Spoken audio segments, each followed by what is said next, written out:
Hi guys, welcome back to your Not So Ordinary Scrapbook channel. I didn't get around to filming this past weekend because it was rather busy. I knew I was going to have Esme overnight Friday night, and I ended up having Jordy too. And when Jordy's here, I have to be in the same room at all times. So I can't really do too much. Esme is pretty self-sufficient as far as she's 3, but she can come in here and play if I were in here, but and she would probably enjoy scrapbooking. I actually, at Christmas this year, this actual year that I'm working on, she I got her 2 children's scrapbooks so we can work on scrapbooking together. So I think she'll enjoy that. She likes to use scissors, so I think that she'll really enjoy that whenever we do that. So, but I don't like leaving Mini J in the living room by himself.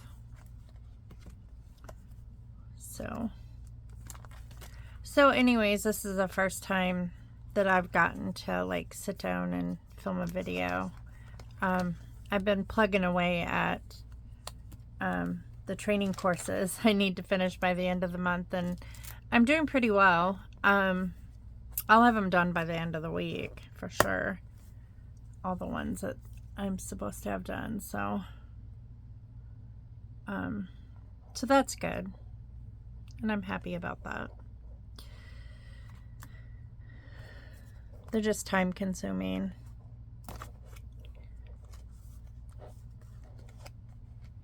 But I mean, they're very beneficial. Everyone that I've taken has been really good. I mean, I've learned a lot for sure with every training course.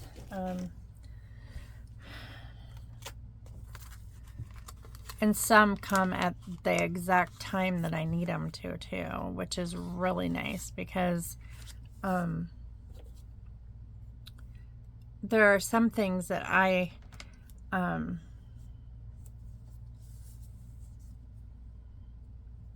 it's not my area of expertise. So, but as a developmental therapist, we look at children globally, and that means that we look at all 5 domains, and part of those domains have to do with physical therapy, occupational therapy, and speech pathology.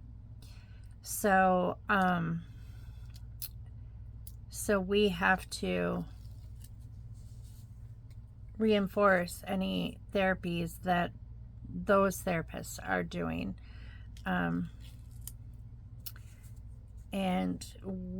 But we look at it from a developmental standpoint and not just physical.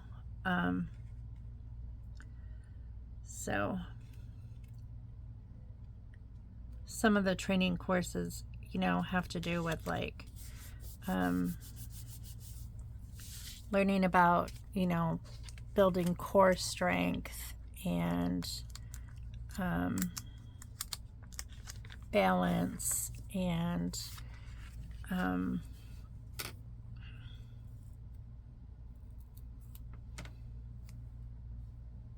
different positions,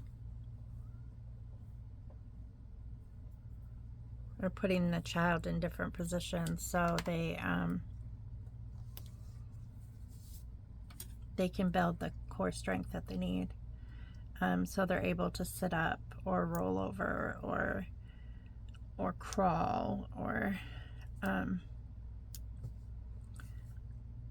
so those courses are really beneficial. The one I took last night was really beneficial too. It really helped me a lot because it was a longer one and it was worth more points, or credits, I should say. They're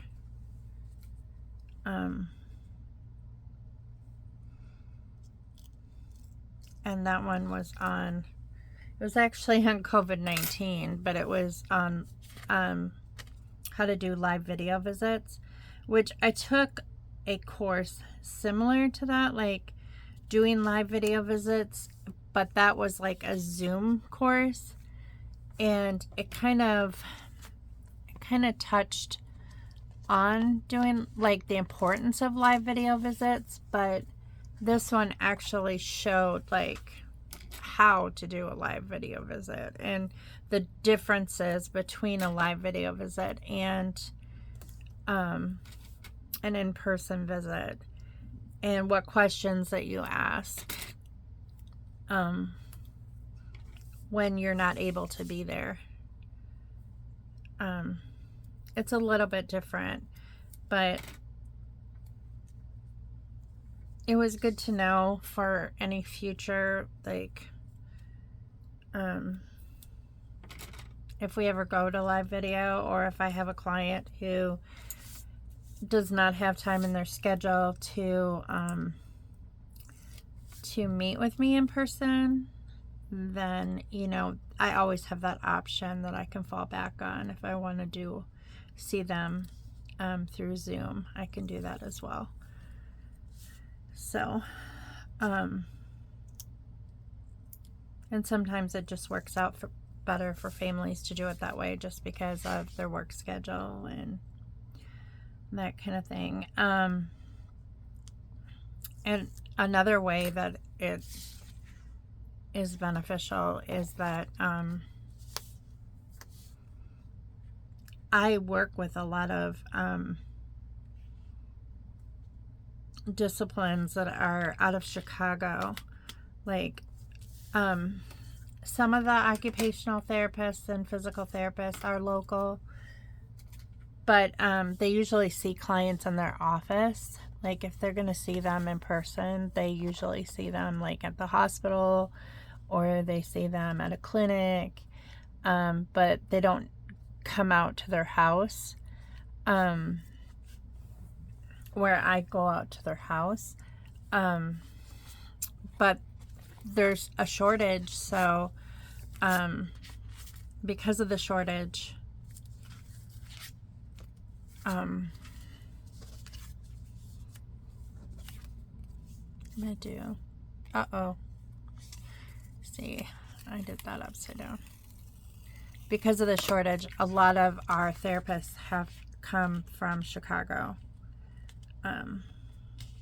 So then those are live video visits, and I see 3 clients that have speech at the same time as I am doing the developmental therapy. So basically we work together, we collaborate, and we work together with the child at the same time, and I do my part and she does her part, and it's the same therapist, actually, the same SLP for all 3 kids. So that's kind of nice. I've gotten to know her a little bit, but now I can kind of, after taking that course, I can kind of see what she's seeing, you know, from her angle, which is something new for me because, like I said, the only live videoing that I have done has been Zoom courses that I've taken, where I'm interacting with other therapists, and and we have like these groups that we get into when we're on taking those courses, and they kind of put us in like a group of 4 or 5 or whatever, like a small group that we can discuss different topics and whatever we're learning about. So, but that's kind of nice too, because then you get to know like other physical therapists, occupational therapists, SLP, those kind of feeding therapists, those kind of things. Those kind of people are always put into a group. So like whenever they put us in groups during these like Zoom conferences, there's usually like 1 or 2 DT, 1 PT, 1 OT, 1 SLP, sometimes a service coordinator is in there. But it's kind of nice because then, like, when we discuss things, it's coming from all different disciplines, which is the way that we handle IFSPs anyways. Which is so totally different than what I learned through training, because in training, we meet in person. And just from my own experience, like,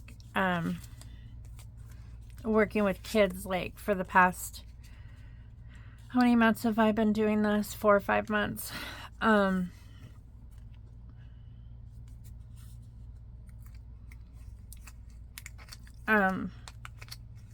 The meetings that I've done have been on the phone. So the parent is a big team member of the multidisciplinary team. They're like the most important person.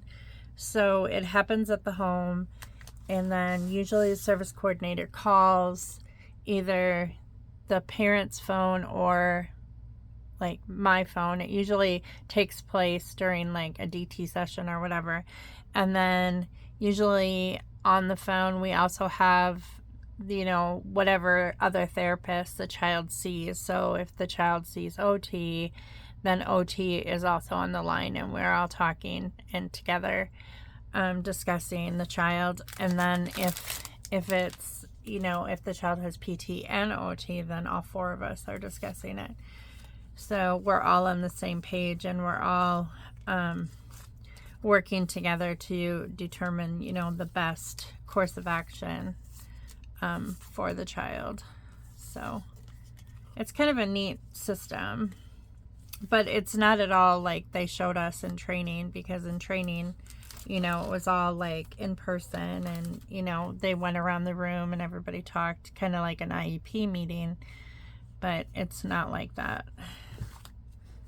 And I think a lot of it has to do with like, because there is a shortage.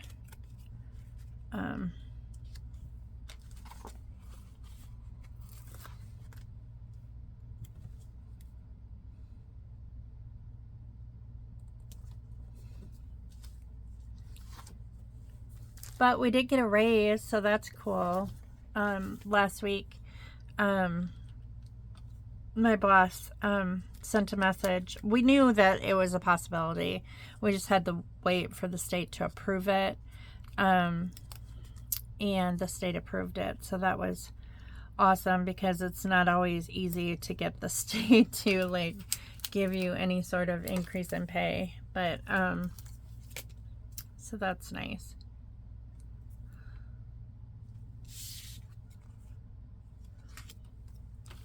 And that starts July 1st. So that's cool that it's like, we don't have to wait till like the beginning of next year or anything like that. It begins.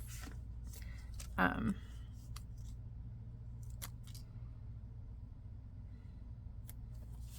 begins July 1st. So next week. So that's cool.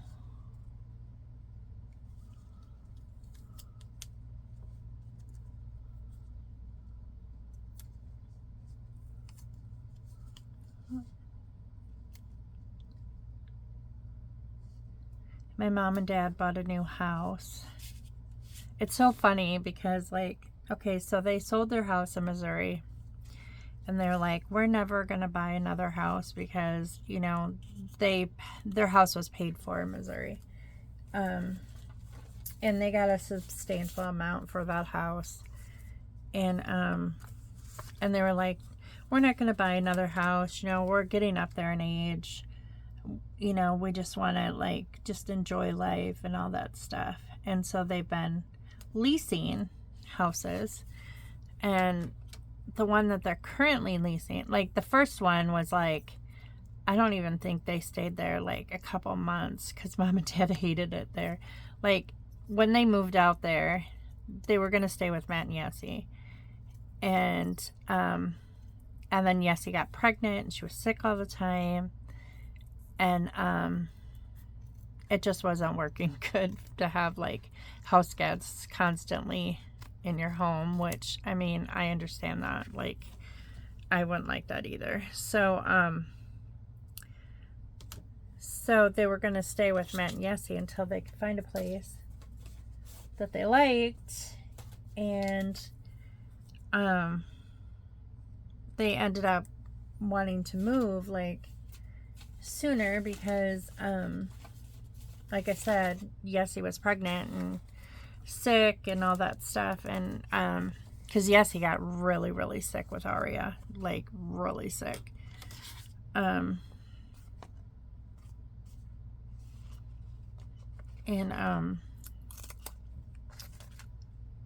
now, like, now that Aria's born, they're like kind of, she's been seeing some specialists that are kind of like explaining some of the reasons why she got so sick when she was pregnant. I doubt that they'll have any more kids, to be honest. I really doubt. But we have Aria and we're happy with Aria. So, it would be nice if they were able to have more. But we have to think about, Yessie's health too. You know, that's the health of the mother and all that stuff. So, but, so mom and dad, they kind of just picked the first, like, house that they could find. You know, it wasn't like, and it was in a decent area and all that stuff. You know, there wasn't anything wrong with the area that they were in because Lake Havasu City is a tourist town. So, like, predominantly it's a wealthy community. Like, people from California, and there's like $1 million homes in Lake Havasu City. It's like a very expensive place to live. Homes are really expensive there. Yesenia grew up there, so she's lived there her whole life. She was born there, so of course she doesn't want to leave there. And Matt and Yessie, you know, they bought a house a few years ago, and their house is absolutely gorgeous. It's a beautiful home. But so the house that mom and dad initially rented, I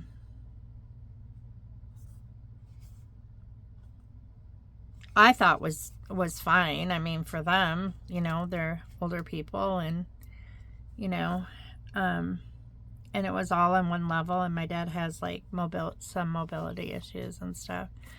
So I thought it was a good choice for them. And then, but my dad didn't like it. My dad was like, no, he goes, I'm not happy with this house. You know, he's like, this was just kind of like until we found something else. And so I think they ended up like breaking the lease that they had, because they found a different one. And that's the one that I visited. Well, I guess I was in their first rental that they were in, or their leased home. And it was just very ordinary. I mean, there was no pool or anything like that. It was just very, very plain, 3-bedroom home. Not near as nice as Matt and Yessie's house at all. But I mean, quaint for like my mom and dad, and of course my brother still lives with them. So, which I'm hoping that he gets a job, because a huge part of his life has been spent just not working at all. Like, he just, I'm not sure. My mom says that he has a disability, which is depression, but I don't think that, I don't know. I kind of feel like they enable him a lot, to be the way that he is, and I feel sometimes that he takes advantage of them. But that's, you know, he's not even 50. He's in his 40s, and, you know, if my philosophy is this: my brother likes to play disc golf, and he likes to play with people who have money, and, you know, but mom and dad are supporting that whole disc golfing thing. Like my brother doesn't have any money. So, like, but my mom and dad support this, you know, and my brother has always been the type of person that has always been like, oh, I can't get a break. If I can just get one break, you know, then I'll be set, you know. And he would say that a lot. He would say, yeah, if I can just get this one break. And I'm like, you can't think like that. You just got to work hard and, you know, go back to school, or, you know, your options are endless. And we've been telling, like, all of us have been telling him this, except for my parents, for the last 10 years. You know, you got, it's up to you to, like, you know. And he thinks that he's just gonna make it big, you know, in this disc golfing thing. But, like, and I don't know that he's, you know, I have not ever seen him disc golf. I mean, he might be good. I don't know, but I know that he doesn't, like, he does win some things, but it's usually like items. It's not money or anything like that. I suppose the really good disc golfers, like, they win, you know. But he gets so dang depressed if he doesn't, like, perform well or whatever.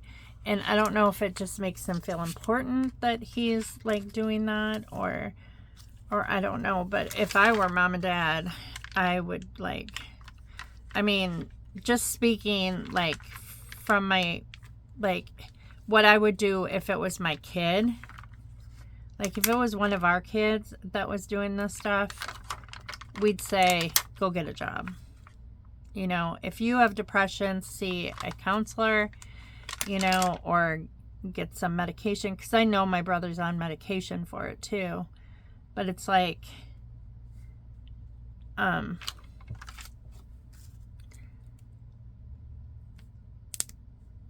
you know, he needs help. He doesn't need, like,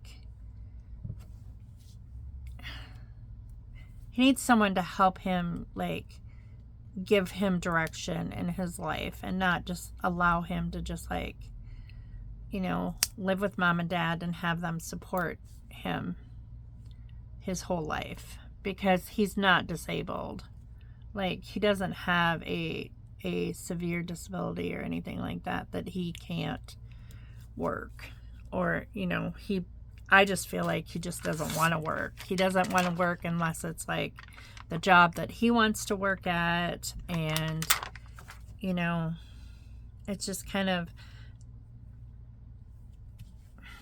it, like I said, if it was my kid, I'd be like, you know, I love my kids, and I don't care if my kids, like, Ethan still lives with us. He's 21, but he's 21. He's he's not 48 years old and, you know, not getting a job. You know, I think he'd be much happier if he was out on his own and not living with mom and dad. And he says that sometimes. I mean, I've talked to him before, and he said, you know, I hate living with mom and dad. And I'm like, well, you know, it's up to you. You know, get a job so you can move out. You know, and he's like, it's not that easy, you know. And I'm just like, I just don't even get into it with him, because it's like, I'm not going to tell him, you know, at one time I said something to mom and dad, because every time mom and dad would come visit us, like, I'm not, and this has been going on for like the past 20 years. So one time mom and dad were visiting us just for vacation. Usually it's passing through. They're usually going to Wisconsin or something. But they were visiting us for a few days. And every time my brother would call, needing money, you know, for whatever reason. And it's always like, and, you know, mom would be like, we just gave you money, Kenny. You know, what'd you do with that money? You know, and it's always like, and so this was like probably 10, 15 years ago. So they're here. My brother calls. And my dad gets mad because Kenny spent the money that they gave him.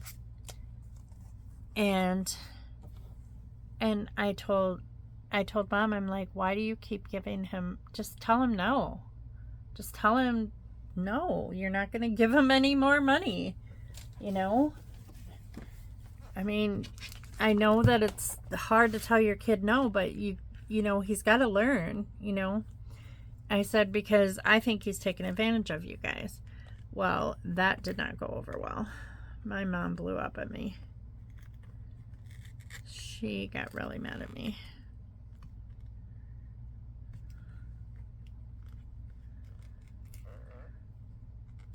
And she's like, you don't understand his whole situation and all this stuff. And I'm just like, yeah, I do. You know, and my brother even says now, like, I'm like, Kenny, I understand, but, you know, you have to take control of your own life. No one's going to do it for you. You know, and he's like, you don't understand. You can't possibly understand what I'm going through. And I'm thinking, your life seems kind of easy to me. I'm sorry, but, like, you have kids that you don't raise. You know, their moms raise them. They're both adults now. His kids are adults now, but I don't think he ever paid child support for them. You know, so it's like they never lived with him or anything. And so I feel like, you know, and he lives with mom and dad pay for everything of his. So I'm thinking, what is so, I don't understand, like, why your life is so, like, how I can't understand, like, how horrible your life is. Because it doesn't seem like you have, you know, that many difficulties to me. You know, it's just,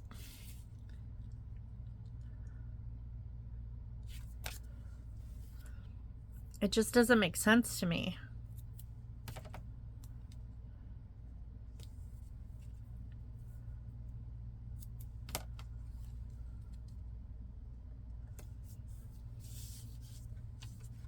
And according to my sister Ann, my mom, like, there's something going on with my mom in her mind. Like, and that, it scares me, honestly. Because my sister Ann got into it with my mom. I think I talked about this in a video before. But, and my sister Ann cut her off. Like, she she called me right after Kason died. My sister Ann did. And, like, I wasn't really talking to Ann either because it, like, there was some things said, like, when, this whole thing with Mom and Dad moving to Arizona has, like, taken its toll on all of us. On all of us. And so when they decided to do this, when they decided to move to Arizona,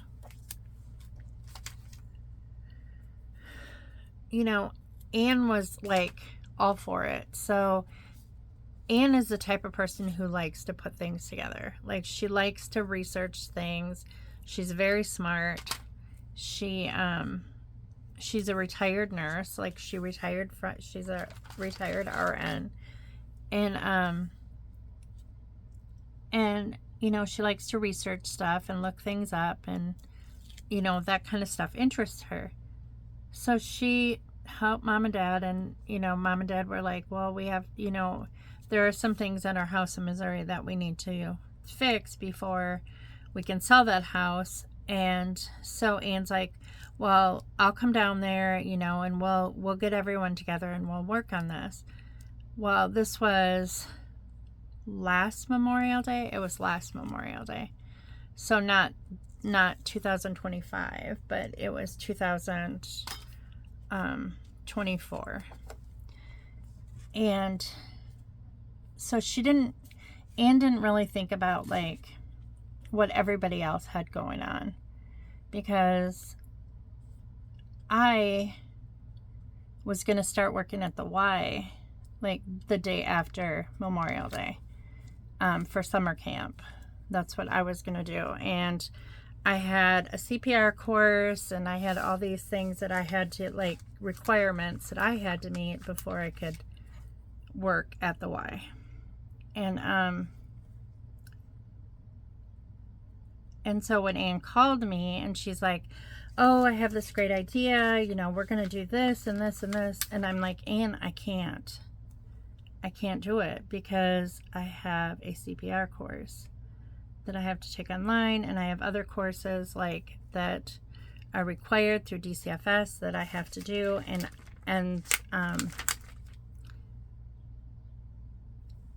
And I start, like, summer camp starts the day after Memorial Day.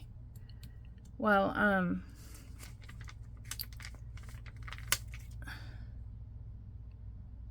she kind of got mad at me. And she's like, well, can't your boys come? And I'm like, and they all work. Like, I can't just, like tell them to, like, not go to work so they can come down and help Mom and Dad. I mean, there's no way we can do that. I said, for one thing, we didn't even know they were moving. I mean, this is just, like, so quick. Like, I don't understand why this is happening so quickly. And it's like, well, we need to get them to Arizona so they're closer to, like, the VA hospital. And, you know, Dad is having more issues with mobility, and I'm afraid he's going to fall. And this house is way out in the country. And, like, Mom is not going to be able to handle him, like, if he were to fall, you know, and it would take a long time for, like, an ambulance to get there. You know, all these valid reasons, you know, why and she thought that, you know, them being closer to, for some reason, Mom had her heart set on living in Lake Havasu City because it reminds her of Las Vegas when she was a teenager. Like, Havasu City is not that far from Vegas, but it's, even though it's a tourist town, it's like small Las Vegas. And Mom said that that's exactly, it reminds her of Las Vegas. And my mom grew up in Las Vegas. So, like, it reminds her of that time in her life, you know, when she was young. And, you know, otherwise, you know, I wondered why they didn't just move to Phoenix, because, you know, that's where the VA hospital is, and that's where Ann and Scott live. You know, they live in Laveen, which is, like, not that far from Phoenix. It's like a suburb of Phoenix. And so she was upset with me about that. And I said, well, did you call Dan and Jenny? Well, Dan has been like going through cancer treatments and all this stuff because Dan has cancer. And it's like they can't get rid of it. They can't do surgery to get rid of it. So he like takes a pill every day. I don't know if it's a chemo pill or what he did have to have chemo, but like that's all done. So he's like, but he takes a pill so the tumor or whatever does not grow. And so far it's been successful. Like he's been doing well. But last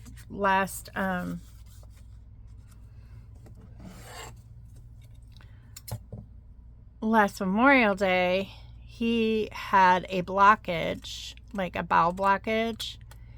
And he was in the hospital, and like in Wisconsin, like they were in Wisconsin for some other reason.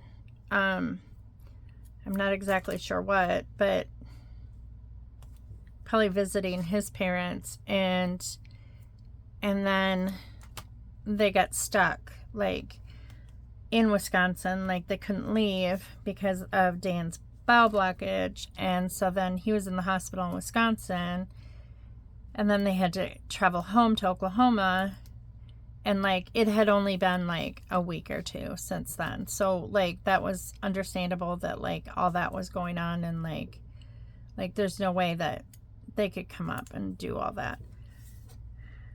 So I mean, so Anne was really the only one like they are helping, and I do feel bad about that, but like it couldn't be helped. Like it was all like last minute, and there's no way that like we could have done this, and she felt like we should. And so then when we were like going to Yessie's baby shower, I flew in to Phoenix, and I stayed with Ann and Scott. And then we all drove up, and my sister Jenny had flown in too, so she could go to the baby shower too. So she was there too at Ann and Scott's, and so we all drove up together. And then Ann kind of let me have it in the car, like for like saying that she knew that I didn't have a CPR course, you know, on a Saturday, because she's worked at the hospital and they don't do CPR courses on Saturdays and all this stuff. And I told her the CPR course was not through the hospital, it was through the YMCA, and they do it on Saturday. And you know, I was completely honest about that. There's no reason why I should lie about their not having a CPR course. I wasn't like making stuff up, so I did not have to help mom and dad fix up their house. And I told her that, and she just was really mad at me, and like just kind of like really rude to me. And so that baby shower, I flew in on a Friday. The baby shower was a Saturday. I flew home on Sunday. And then I had to be to work on Monday. Like, that's how quick it was. But I had to be at the baby shower because it was my grandchild that was, you know, the baby shower was for. And, I'm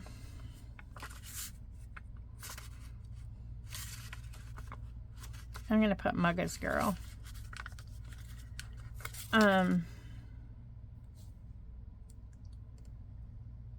So we ended up spending the night at Matt and Yessie's house because it was late, and my flight was early in the morning in Phoenix, but Anne said that we could leave like early in the morning, and she just dropped me off at the airport. So that's what she did.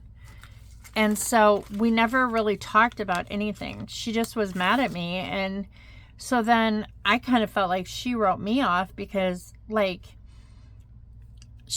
I didn't talk to her like at all until Kaysen passed away, like this Memorial Day, because Kaysen passed away Memorial Day weekend. And Anne said, you know, she kind of filled me in on everything that was going on. And she's like, now I understand. She said, now I understand all the things that you went through, that you were trying to tell us about, that was going on with Mom, and like, and her, the things that she like imagines and she talks about, or her forgetfulness, or like all these things. Like, she goes, now I get it. And I'm like, and she's like, I've had to write her off because she said some really awful things to me. And I said, what kind of things did she say to you? And Anne said, she said, you're just never going to believe the things that she said to me. And so she told me, and I'm not going to, I mean, that's nobody's business between them two. And she said, and she said stuff about you too. And I'm like, what kind of things she said? Or what kind of things did she say? And she said, and I know the things that she told me are bullcrap. I'm like, okay. And like, some of it is like, why would a mom, I would never talk to my child about one of their siblings' sex lives. Like whether I orgasm or not. I'm not even kidding you. But my mom, that's what she was talking about with my sister. And I'm like, and Anne's like, I know that you would have never talked to Mom about something like that. I'm like, no. Why would she ever? Like, I'm like, I am floored. How did you get on that conversation? And she's like, she just starts talking about stuff. And she's like, and it doesn't make sense. And I'm like, oh my gosh. I'm like, I can't believe that she was talking about, like, that about me. You know, what did I do for one thing? And why would you talk about, like, that kind of stuff? You know, it's just not appropriate. I mean, I can't even imagine, like, oh my gosh. Well, there was some other stuff that Mom said to her about her, which was not true, about me, which was not true. And Anne's like, she goes, I just want to tell you, I am so sorry. She's like, I am so sorry that, like, every time you tried to tell me that, like, what Mom is saying is not right. Like, they're, like, every time that you've, like, she's like, now I know. She's like, now I see it. And she's like, I just need to apologize to you. And I'm like, well, thank you. And she's like, I feel really bad because she's like, I almost wrote you off after that whole thing. And she's like, and now I have to write Mom and Dad off. And I'm like, well, hopefully you guys can make amends. But because she is our parent, whether we like it or not, she is, you know, my mom says awful things about my dad, like awful, now that she's older. Like, she just, I honestly think that there's some dementia going on there. And not only dementia, I think there's some, like, some sort of, like, mental illness of some sort, because like some of the stuff that she says that happened never happened. Or she'll say, like, something happened with my sister and it was me, or something happened with me that was my sister. And, like, most of the time she's lucid, but, like, sometimes she is, like, totally off the wall. And, like, sometimes even on Facebook she will say stuff that, like, I'm like, oh my God. I mean, I'm not going to say that I am perfect on Facebook, because sometimes I get, like, let's just say I have spoken my piece occasionally when people have, like, crossed the line. But But, yeah. But my mom is just, and sometimes she'll pretend that it's my dad. She'll be like, oh, your dad, you know, he shares stuff or he does stuff and he doesn't think and all this stuff. And I'm just like, yeah, Mom. It's just, and I love my mom. Don't get me wrong. I love my mom. I just think that there's something seriously wrong that she needs help with, and she's not getting the help that she needs. And I haven't talked to Jenny about it because Jenny kind of keeps to herself, and she just kind of plays Jenny's neutral. You know, she's like Canada.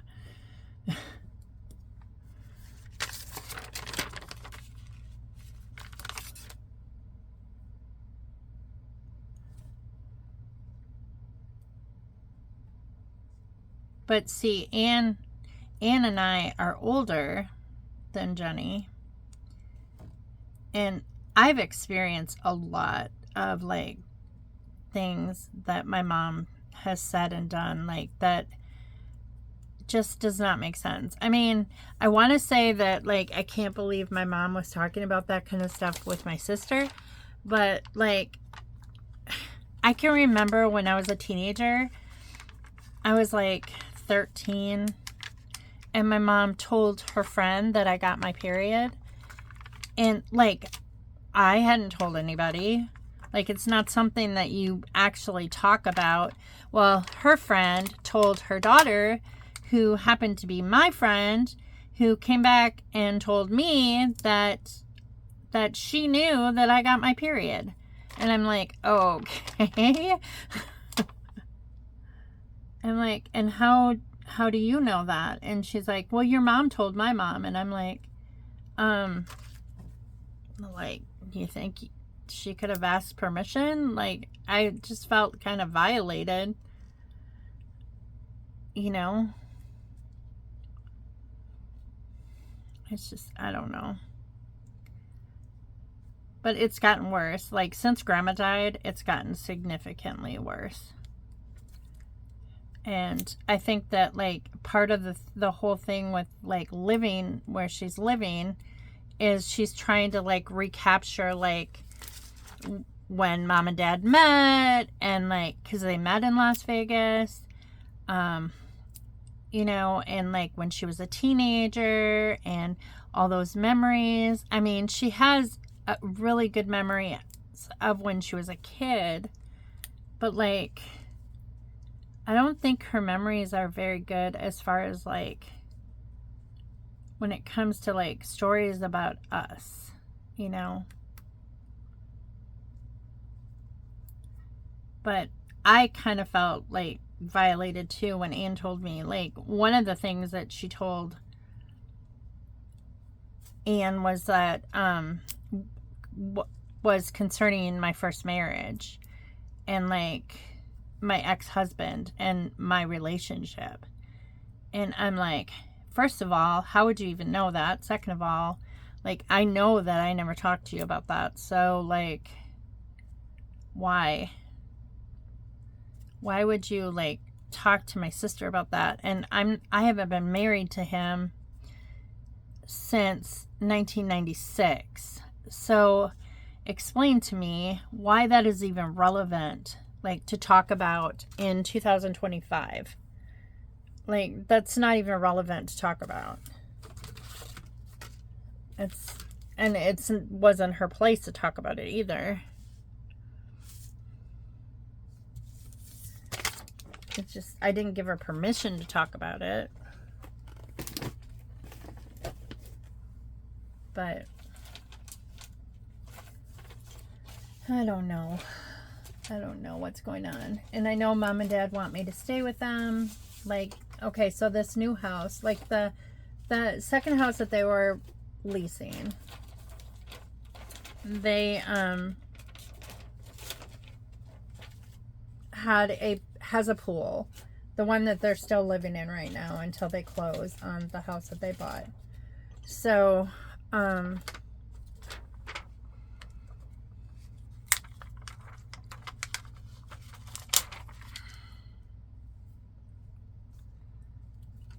And that has a pool and a hot tub, and it's a nice place. But according to my mom and dad, well, my mom, because I don't know, I haven't talked to my dad. My dad kind of just goes with whatever my mom says. It's easier that way. But according to my mom, this place needed like work. Like there were things that were breaking in the lease house that they had, and they kept calling the owner, and the owner would say they were going to fix it, and they didn't fix it, and it was going on and on for like long periods of time. And so they would have to hire someone to fix it, and they were not getting reimbursed for like any of the repairs that they were paying for. And so I think they came to the conclusion, with the amount of money that they were paying in to lease that place and then having to pay for repairs, that they might as well just buy a house, because you know it's going to cost the same amount, and they're going to have to, if they're going to pay for repairs, they might as well pay for repairs on a house that they own and not one that they're leasing. So I mean, I get that. I get their reasoning for wanting to buy a house, but houses there are ridiculous. I mean, I remember when Matt and Yessie bought their house was like $350,000. It was an insane amount of money. And I thought, why in the world would you buy a house that expensive? And Yessie was like, that's how much they are. And she's like, it's not even that nice of a house. She's like, this is just like, I mean, she said it's a decent house, but she's like, it's not, it's only a 3-bedroom house. Like, there's nothing like spectacular about it.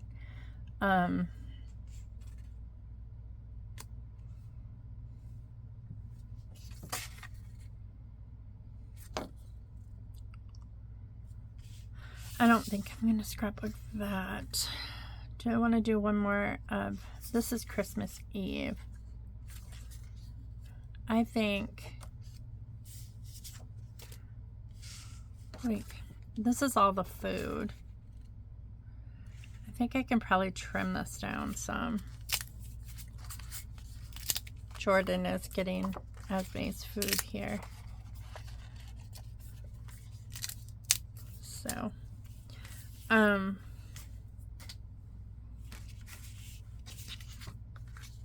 so like the first I heard about it was like around the time that Kason passed away, because when I was talking to Ann on the phone, I mentioned to her, I'm like, Mom and Dad are buying a house. Did you know that? And she's like, you gotta be kidding me. She's like, after all of that, and now they're buying a house. And I'm like, well, I'm like, yeah, it sounds like it. And she is like, she's like, I am never gonna understand why they are doing all this stuff. It makes no sense at their age to like to buy a house, you know, and all this stuff. So I'm like, well, you know, I mean, I'm glad I made amends with Ann, because, you know, Ann and I, when we were growing up, we were very close. We were best friends. She was my matron of honor in my wedding to Joe. They called us butt sisters, because we would bump butts. Like I know it sounds disgusting, but like we would bump hips, not butts, but we would like go up to each other and like bump hips or whatever. And so like people called us the butt sisters. But like when I was a freshman in high school, she was a senior in high school. And she came to live with us when I was in the 8th grade. So like the year before her senior year. So she was a junior and I was in the 8th grade. And I went to a country school, so our school went up to 8th grade. So it was a big deal when the following year, when I was a freshman and I got to go to the high school. And so she was a senior and she was like, I'll show you around, we'll do all this stuff. And we literally hung out together. Like she was really good at volleyball. So she was like on the volleyball team and like varsity volleyball. And so I was going to her matches and she convinced me to go out for freshman volleyball. So I did. And like, I would go to practices during the summertime with Ian, like for varsity volleyball. And like, I would do like all the exercises, like they would jump rope and do all these like triple jumps and all these things. And so I was working out with the team, like during their practice. And, our high school was not huge. It was Class A, but it was, like, my graduating class had like 200 people in our graduating class, maybe a little bit more than that. I think there was like 208 or something like that in my graduating class. So like the whole high school probably had about 1,000 kids. It wasn't a huge school, but it was one of the larger ones in the area for us to be Class A.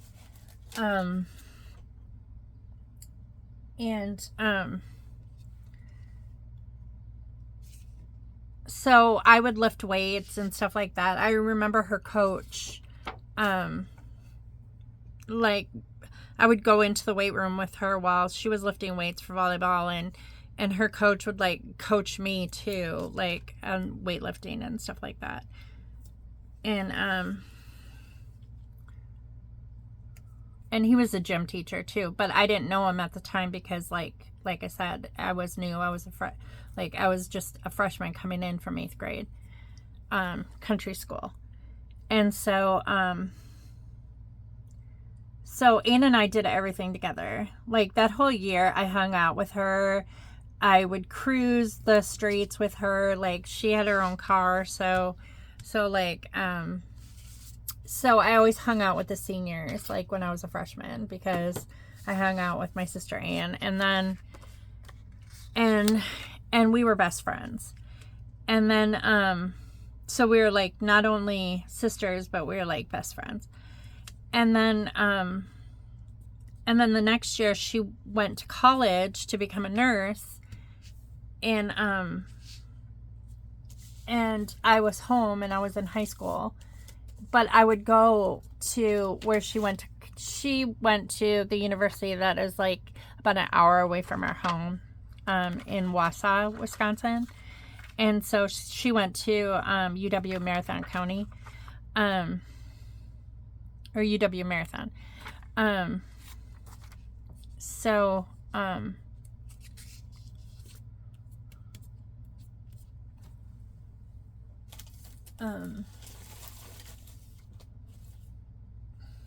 Sorry, I'm trying to look and talk at the same time.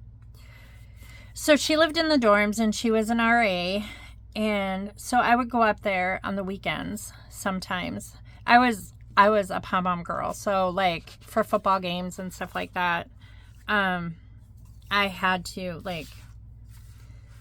go to all the football games and everything like that, but like on weekends when we didn't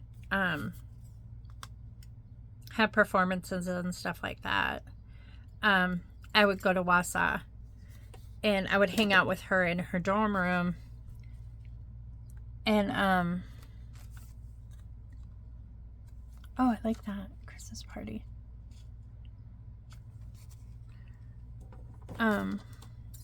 And we'd hang out with her friends, and I'd stay in the dorm with her, and we would go uptown to the mall because our town didn't have a mall, and Wausau did.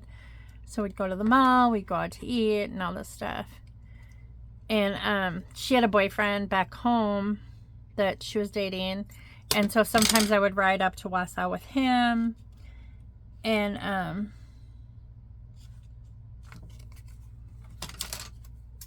and we'd all go out and all this stuff, you know. So we like, and then when they broke up and she met her husband that she's currently married to, he lived in the dorms too. They went to the same college. And they got serious. Like,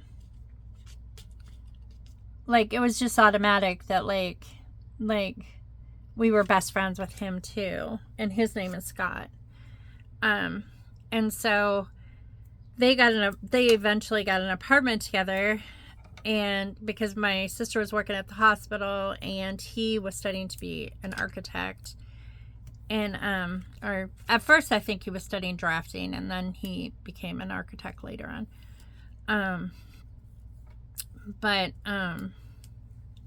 So they lived in an apartment in Wausau, and I was going to UWSP by that time, and my sister was working as a nurse, and so I would drive down from Stevens Point and visit, and sometimes Joe would be with me. And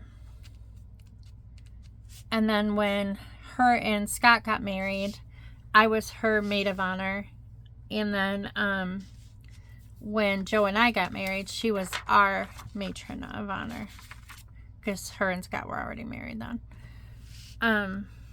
So I mean, it was really hard, like, when we stopped, like, I mean, it's hard when you're really close to someone for all those years, you know, and then, like, you drift apart, you know, and you're not exactly sure why you're drifting apart.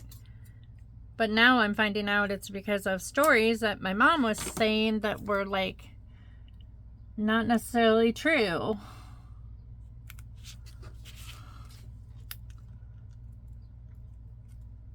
It's just, I don't know. I mean, I think my mom believes in her head that they're true, but I don't know. But I sure don't know why she would talk about me like that. That does not make any sense at all. I wouldn't ever talk about anybody like that.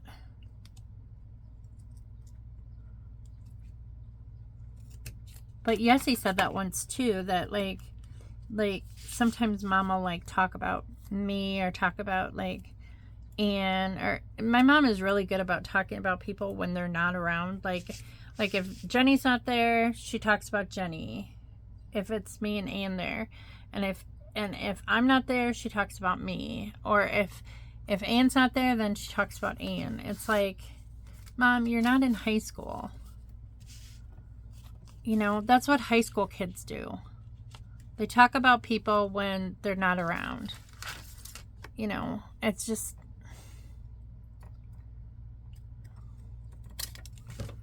I don't know. Maybe she's going through a midlife crisis. She was 17 when she had me. I don't know.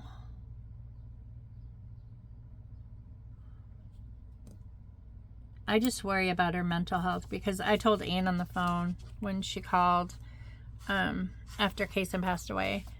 I told her, I said, I am really worried about Mom's mental health. I don't think she's okay. I've felt that way for a while. And she's like, I know I should have believed you when you said like something was going on. And she's like, but I didn't have a chance to like be around her like alone to know like that she was actually like doing these things. You know, she's like, it's not that I didn't believe you. It was that it just didn't seem like Mom, you know. And I'm like, I know. I'm like, it was getting really bizarre. And I'm like, and no one would listen. You know, she would come here and she would say like totally off the wall stuff. Or she'd comment on my Facebook posts and say like really, really hurtful, mean things. And then she'd say, oh, your dad said it. And I'm like, I don't think my dad said that. Because like my dad, like, you know, like all us kids, our dad's mom, you know, sun, moon, and stars, you know. It's... But I've lived with her long enough to know, like, what she's like. And she just, like, I don't know. And come to find out, Yessie and Matt aren't talking to her either because of, like, the whole racism thing with the neighbor. And Mom not doing anything about it. Which, you know, I got to thinking, and I told Ann this. I'm like, do you think that they're moving because Yessie and Matt don't want to go over to their house, you know, because of their racist neighbor? And he's like, I don't know. And I'm like, well, I was thinking about that because I know that Yessie told me that she's like, I'm not going over there anymore after what that neighbor said. And, you know, and Nani didn't stand up for, you know, us, you know.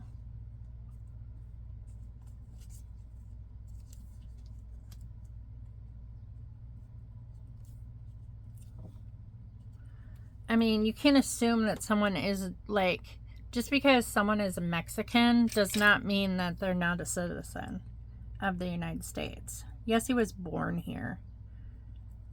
She was born a citizen of the United States. She's lived here her whole life. She has never lived in Mexico.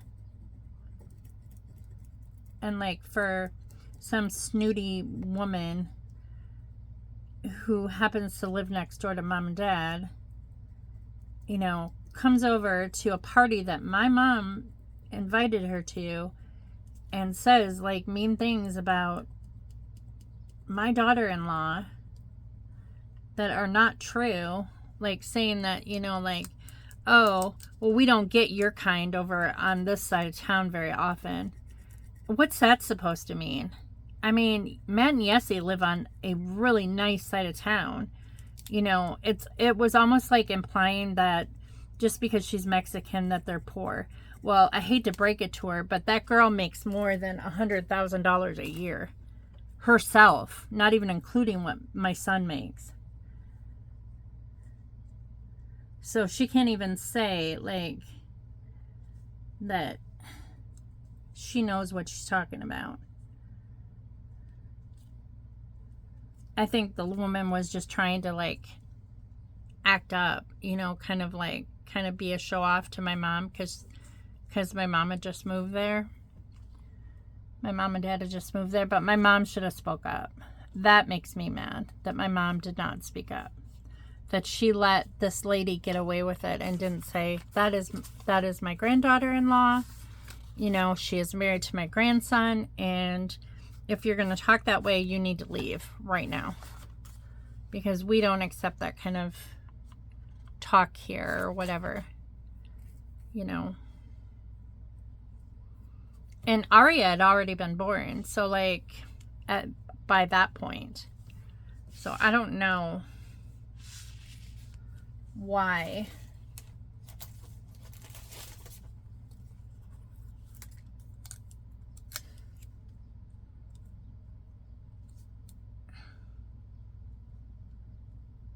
A woman would say something so horrible, you know. Because my granddaughter looks white because my son is very pale and she looks a lot like her dad. And even though she is half Hispanic, she does not, and Yessie is extremely light-skinned. I mean, like, most people, when they went to Greece for their honeymoon, like, everyone thought she was a local in Greece. They did not, because she looked like the women in Greece.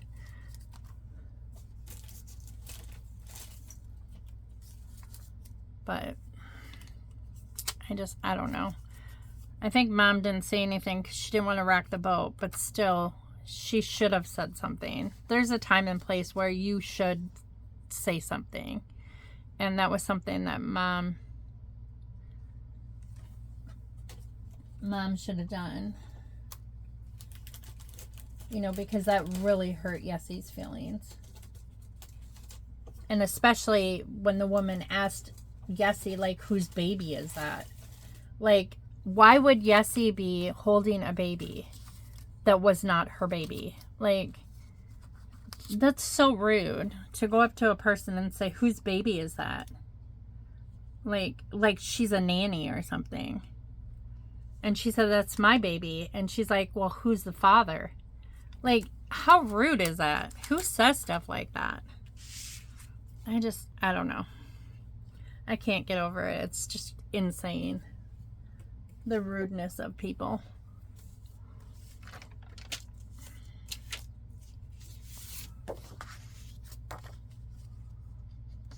So anyway. Okay, so I can't do a lot of these. I did her there and there. This is Christmas Eve. She opened her presents, but I don't want to, like, I'm going to do a big scrapbook page of some of this, so I really only, I think maybe I'll just do this one of her and Jordan for that, and then I'll just save these for a big scrapbook page because I'm running out of paper. And then I have this one that I want to do on Christmas Eve too, of her dad playing her new Candyland game, her Princess Candyland game with her. So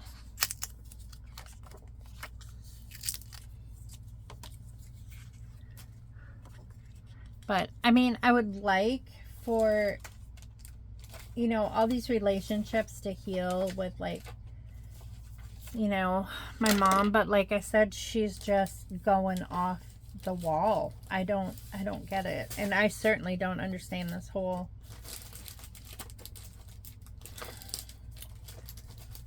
thing. But I think I've talked about this like numerous times. The way I grew up and why I didn't like going to church when I was young. I have since gotten over that. I have always remained a Christian. I have never, like, denounced my faith or anything like that. But it was my family. Like, my mom, and I don't mean it in a really bad way, but this is how my family operated.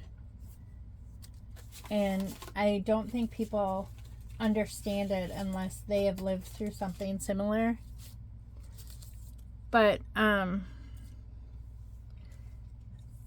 my mom would force us to go to church, but it wasn't for the reason that you think. It was because she wanted to portray us as like this perfect Christian family. And we were definitely not that.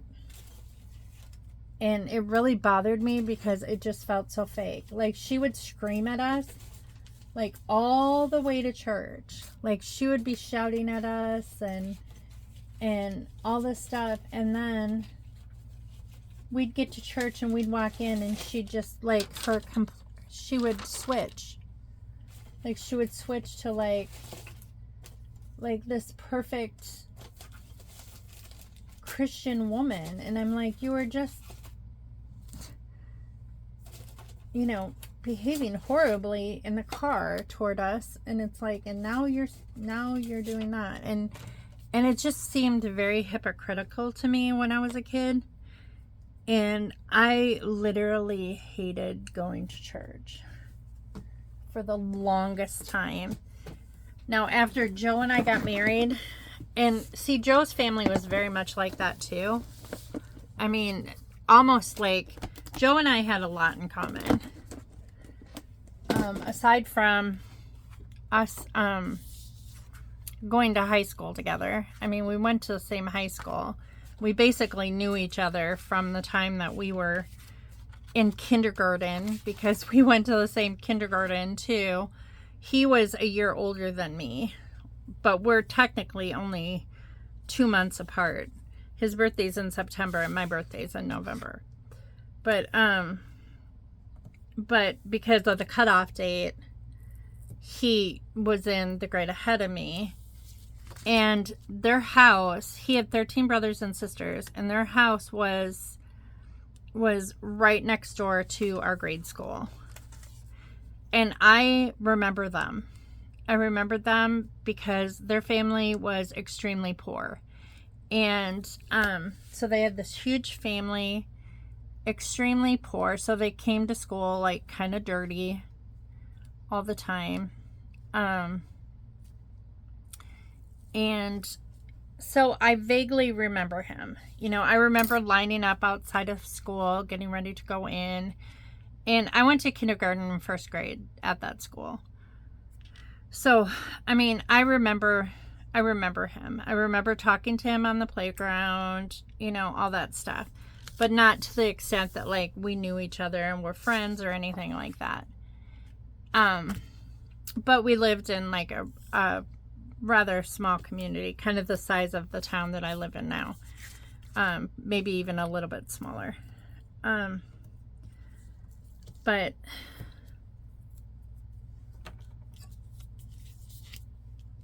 I remember him then. And then, like, in high school, I knew of him. Like, we weren't friends in high school, but we had mutual friends. He was his family, they were big time wrestlers. So, like, almost all of those boys in that family went to state for wrestling. And even, like, the signs when you go into town, like, have their last name on it, or my last name that I used to have when I was married to him, as state champions, because they were really good wrestlers. And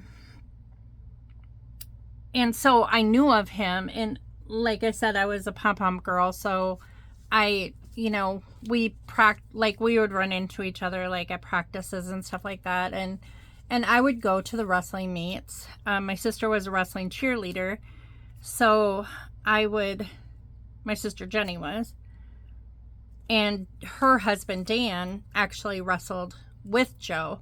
So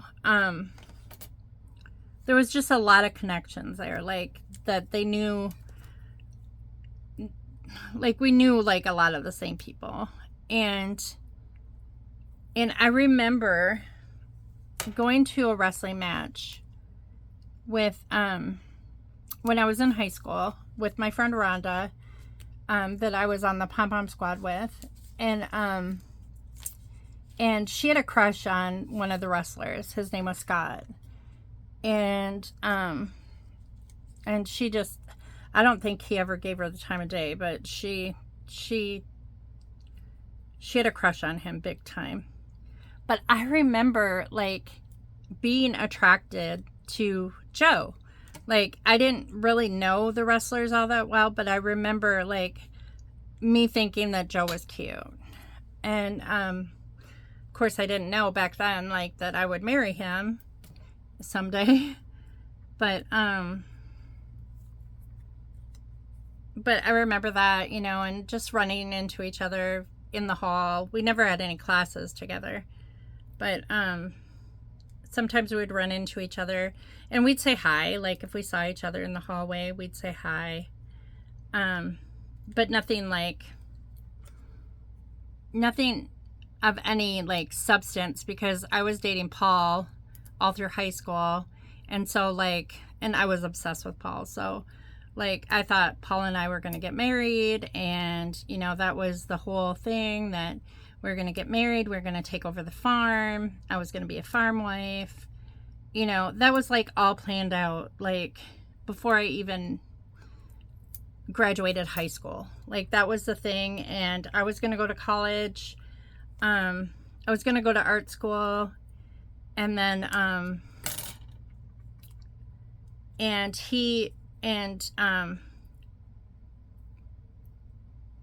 and Paul was actually a year younger than me. So, but he wasn't technically a year younger than me. His birthday was in July, and my birthday was in November. So I was, like, I don't know how many months older, but it was the same cutoff thing again, you know, like he his birthday was too late to be like in my grade. So he graduated in 87. But so I went off to college freshman year, and he was still in high school. And you know, I didn't know at the time that he was cheating on me with a girl that I used to babysit, you know, that was like 5 years younger than us, you know. But I found that out, and that didn't work out. That situation did not work out. He wanted it to continue working out. He was like, I still want to marry you, you know, I just want to like play the field for a while because we've dated for so long and blah, blah, blah. And I was like, no. And then shortly after, I was working at Fleet Farm in the summertime in between college. And I saw this guy that was blonde, and I thought he was really cute. And my friend Kathy, I didn't put two and two together. I didn't realize that it was the same guy. I didn't realize that it was Joe. I thought it was, I knew his last name was McPhail, but I was like, I thought it was like a child of one of his brothers. So like it just didn't, I thought he maybe still be in high school, and I thought his name was Joel. I didn't think his name was Joe. So we're working at Fleet Farm, and like he would like talk to me. We'd be in the break room together, and he'd always joke with me and, you know, kind of flirt with me and stuff. And then it was like starting to be fall, and like it was time for us to go back to school. And he was going to UWSP, and I was still going to Nicolet College at the time because I was going to art school there. And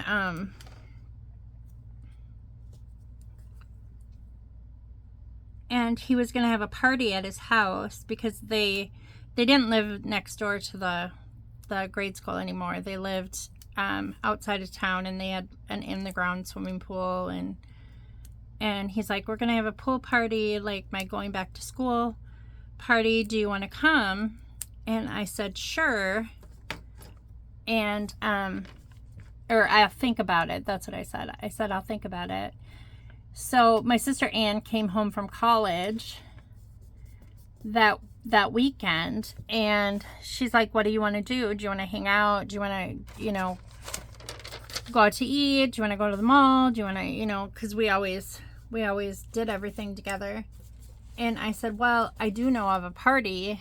This guy that I work with, he's having a back to school party because he's leaving for college, and he invited me to his party, and my sister's like, well, what's his name? And I said, Joel McPhail. And she's like, wait a second. She's like, well, you know him. And I'm like, no. I'm like, I work with him. And she's like, I graduated with his sister.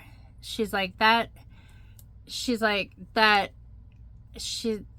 you have to know him because he was a year ahead of you. And I'm like, no, this guy's younger than me. He has to be younger than me. And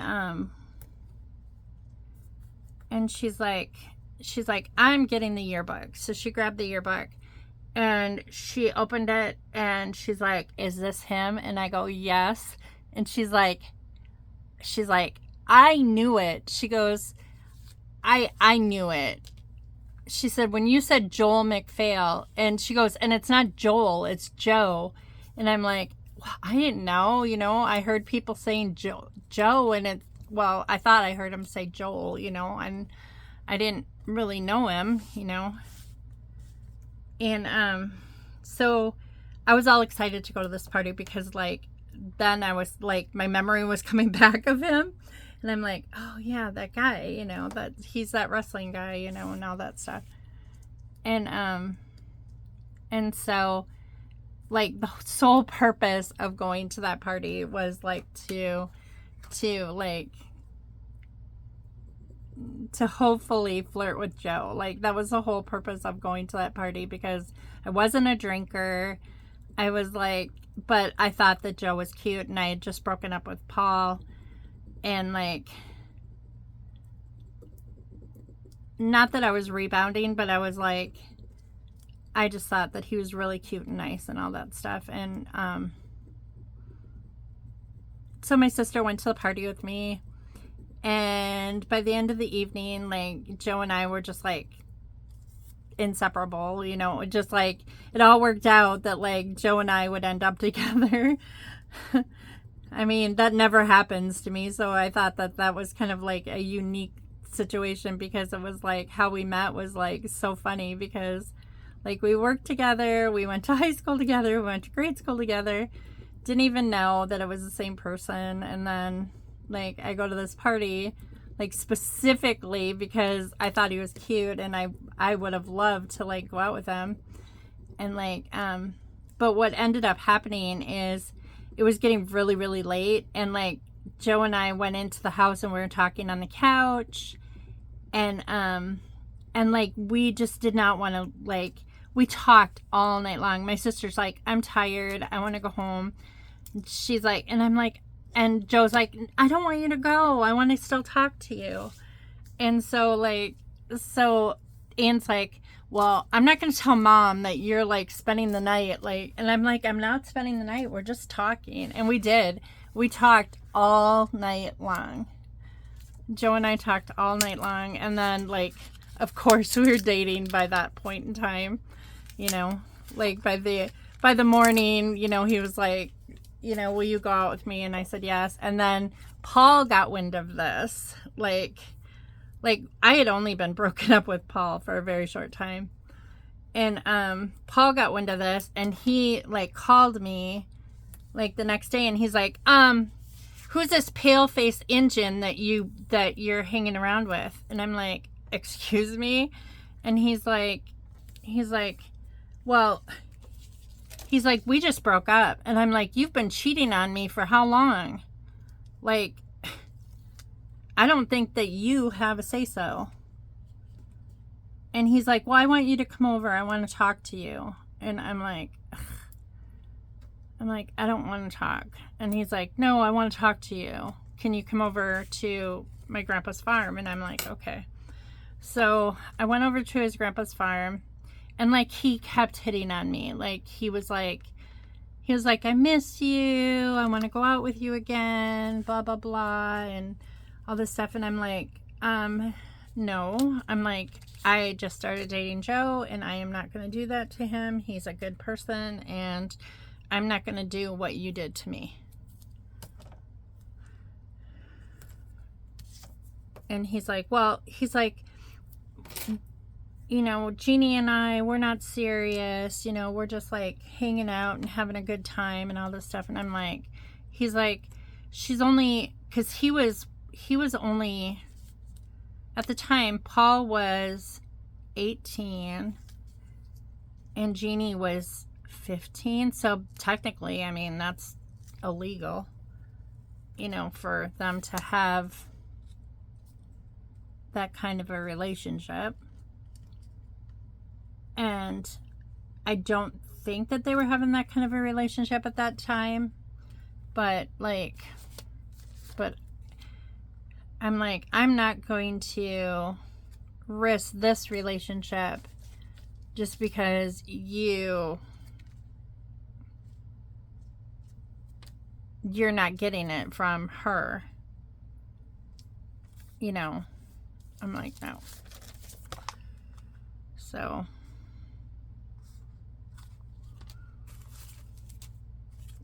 I left, and he was kind of like, I don't know, he wasn't real happy with me. And I'm like, I'm not going to do it. And then, like,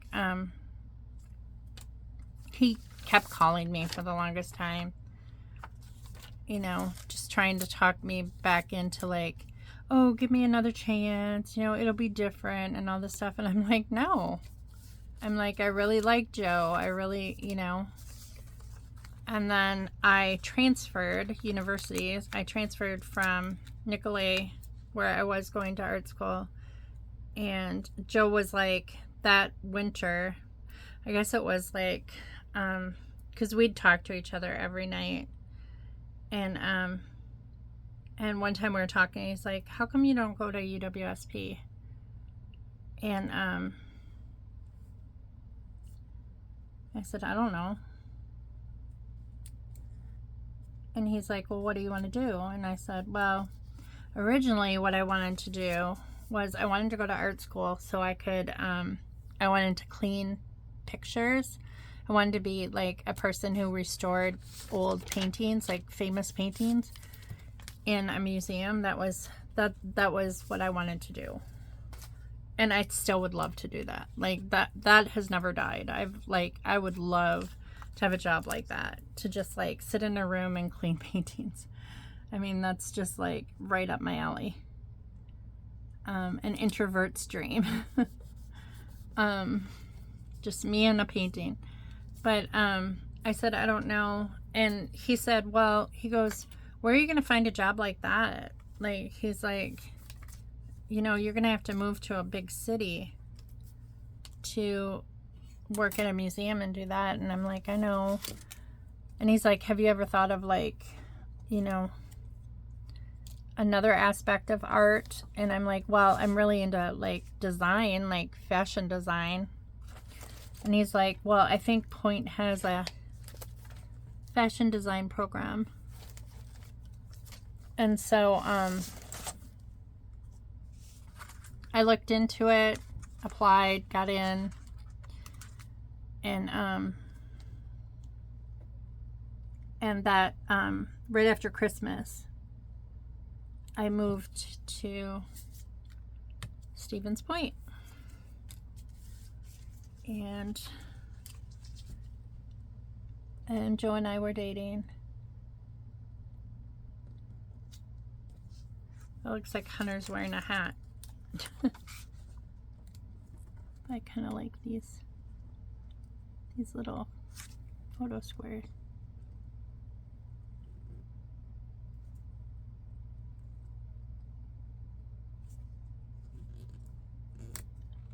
But I think Paul's problem is he thought he was too good looking.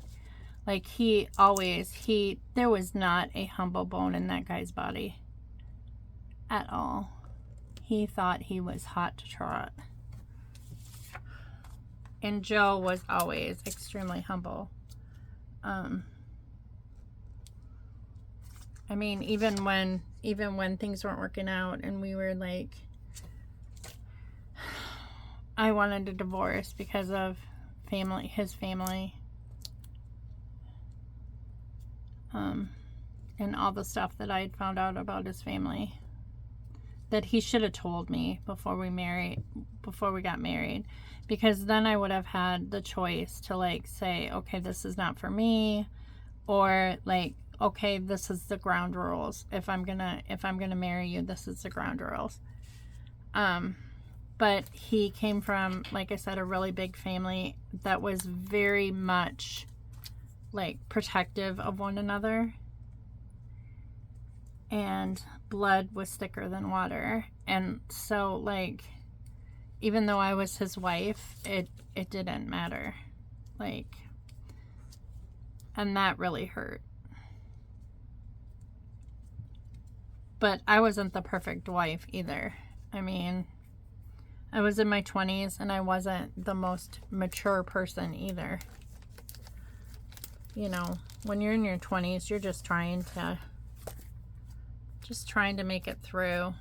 You're learning as you go, and you know,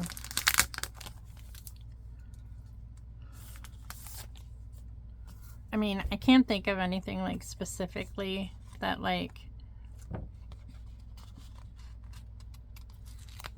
I did other than like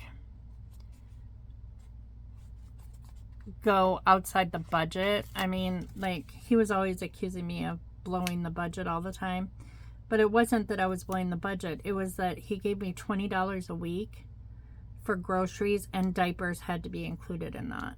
he was the cheapest guy I have ever met.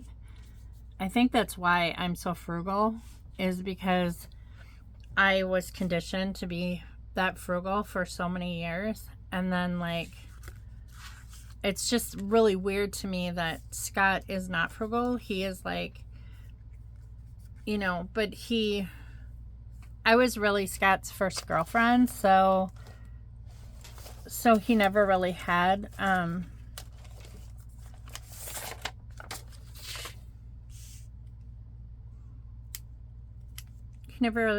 any, like, his dad always let his mom, like, get whatever she wanted, and it always made him feel good that he could, like, provide for his wife. And I think Scott has always been that way too. Like, you know, he's never told me no. Even times when I'm like, you know, you should, like, we should really think about this. Like, I'm the one who usually says no, because but he is, like, lately, like, I do have to say that he has become more,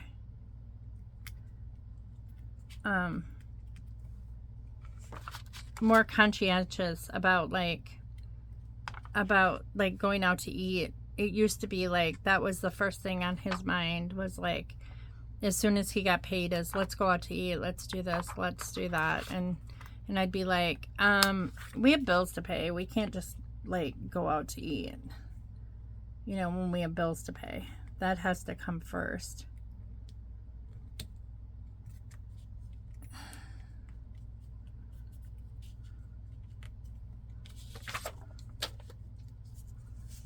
And so I think that was, like, a learning, like, I mean, we all learn, like, but I was more like the spender when I was with Joe. But I don't think that I was really a spender, because like I said, Joe would literally tell me, he would give me $20, and he's like, you can go buy a week's worth of groceries, but diapers have to come out of that, because he was an environmentalist, and he believed that, like, he wanted Matt to be, like, in cloth diapers because it was better for the environment. So he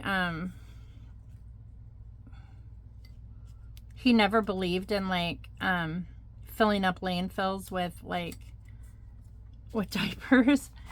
And so, you know, I think that in the back of his mind, he thought, well, we have cloth diapers, she can use cloth diapers, you know, if she wants to buy more groceries. But he'd also tell me things like, when I was growing up, my mom would could make a chicken last all week. And he would tell me that, and I'm like, I don't know how to make a chicken last all week. And he's like, and I had 12 brothers and sisters. I'm like, yeah, but you also told me that, like, there was a lot of times that you went hungry because there wasn't enough food.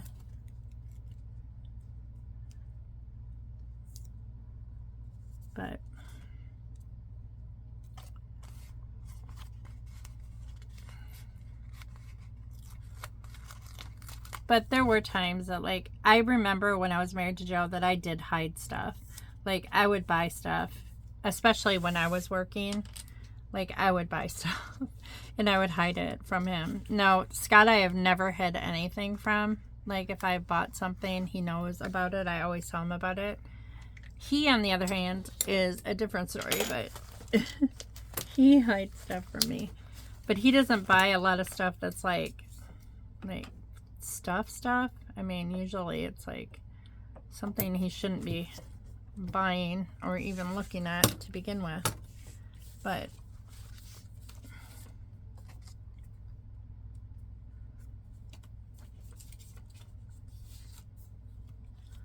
I don't know if I should. I almost feel like I want to use this.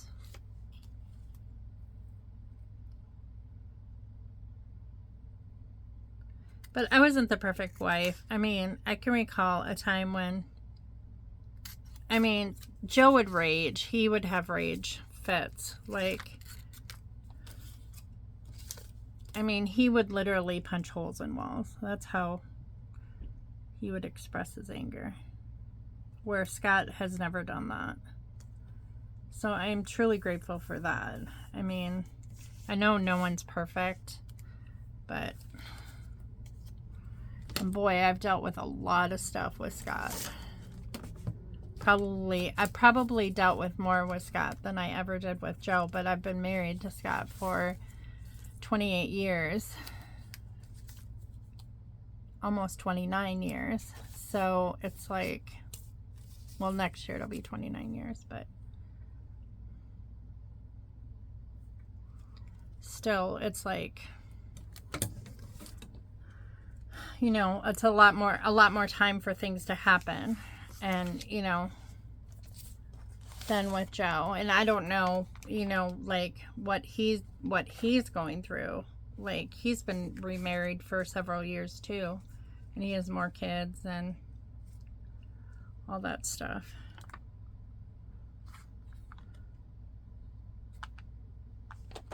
All right, I don't have Christmas. Ooh, I have Christmas Day. Oh, here. No, that's New Year's Eve. Okay. I think that's good. So it's nice mistletoe.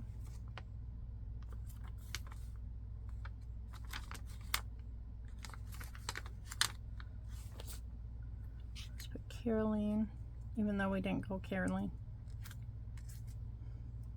And mistletoe. Because that's mistletoe right there. There we go. Maybe I should like spell out dad or something like that.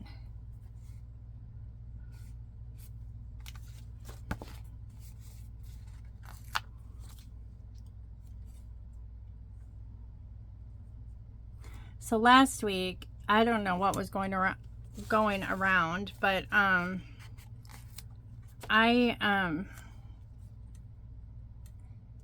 two of my clients were sick, and I think it's so sweet when their parents like send me photos of them.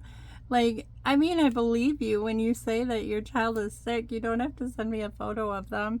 Even though, like, one of the little girls that mom sent me a photo, I'm like, oh my goodness, she looks terrible. She looks miserable. But I mean, I believe them. It's not going to go in my report or anything, you know, that mom said she was sick, but I don't believe her. No. But this week, the one child I was so extremely worried about because she's medically complex, that was sick. Mom says she's feeling better, so I'm going to see her tomorrow. And then I see another one in the afternoon, a boy that I regularly see. And then I was doing my planner this week, and I have 4 on Thursday. Like almost back to back to back to back. Like starting from 8 a.m. and ending at 6 p.m. Just like bing, bing, bing, bing, bing. That is going to be a rough day. But it's okay. I'll make it through. I really enjoy what I do. I love working with kids. It just, sometimes I question like if I'm like good enough or qualified enough to like do some of the things that I do. It's kind of scary sometimes when you think about it, you know, because you don't want to screw anybody up.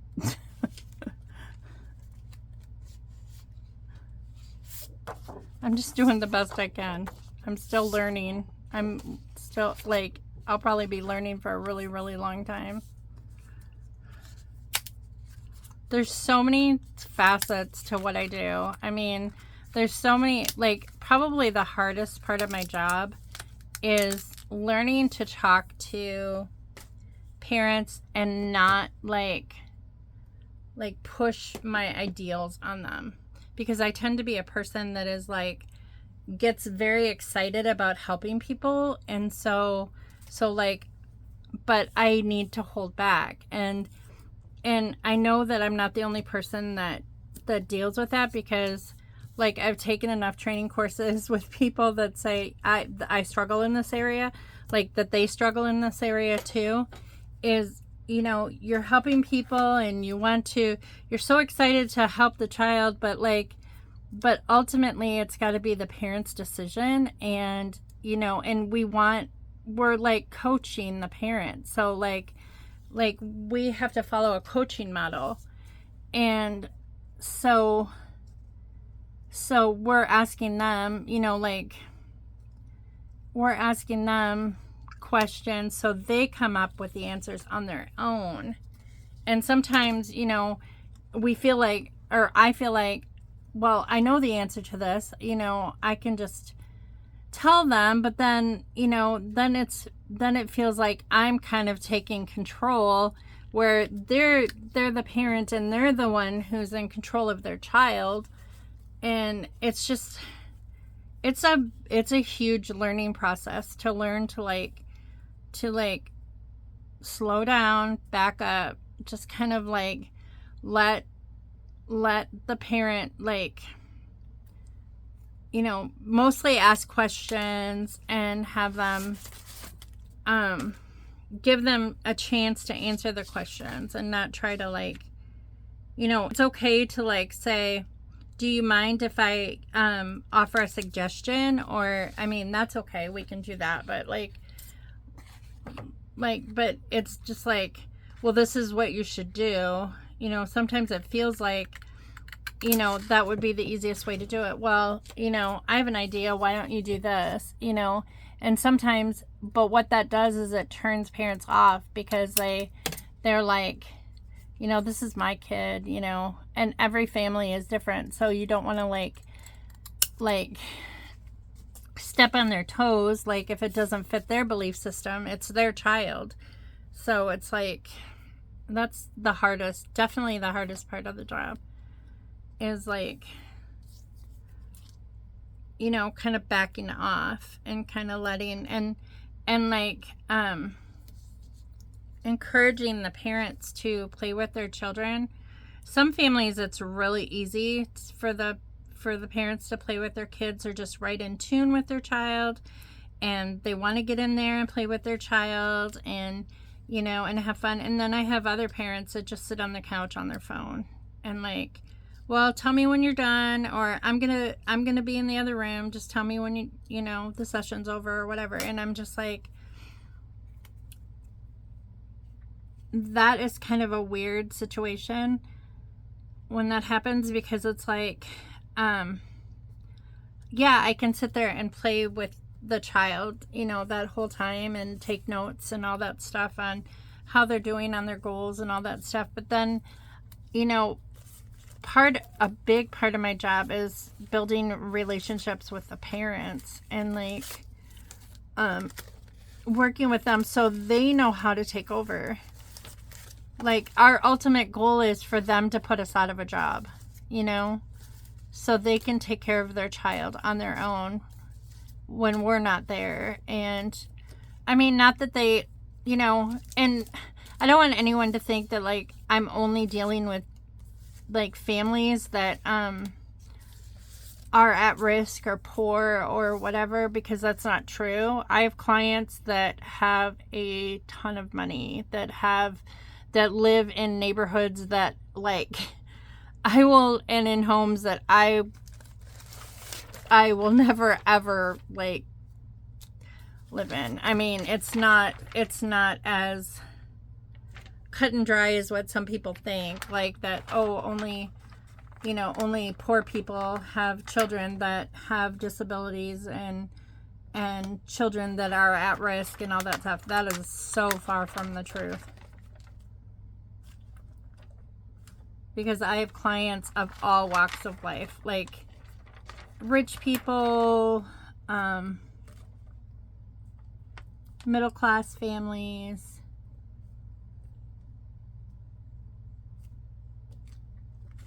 and some families that don't have as much as other people. And, you know, and I treat them just exactly the same. Because they all have one thing in common. They love their children.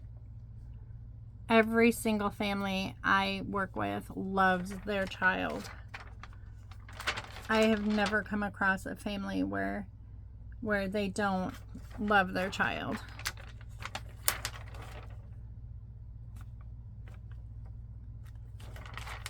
And just having them in early intervention proves that, you know, they care enough about their child that they want to see their child succeed and like get that extra help, because it is ultimately the parent's decision to put their child into early intervention. It's not the state. The state does not, like, it's not a requirement of the state that children have to be in early intervention.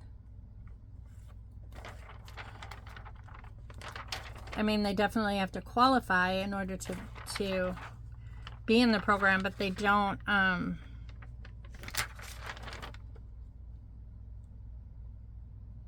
it's not a requirement.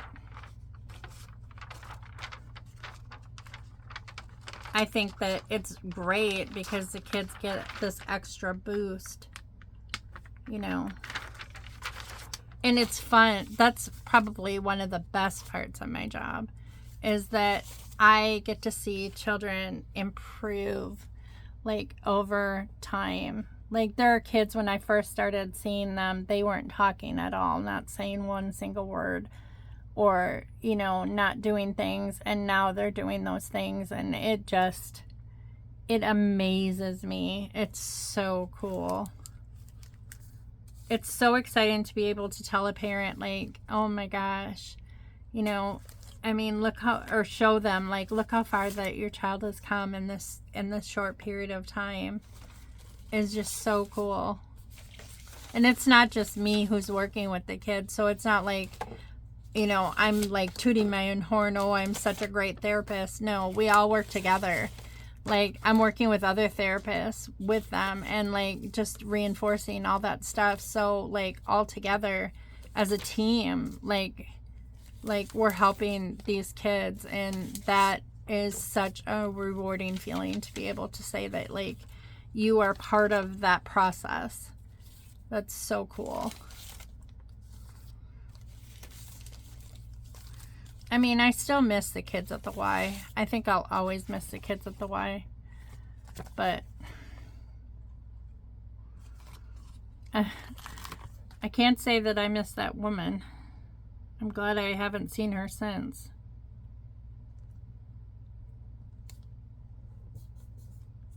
I just always feel like, you know, when something like that happens, like, I don't know if, for sure if it was a setup or not.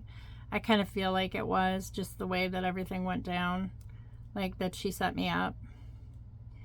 But because it's just, it doesn't make sense, and I honestly did not do anything wrong.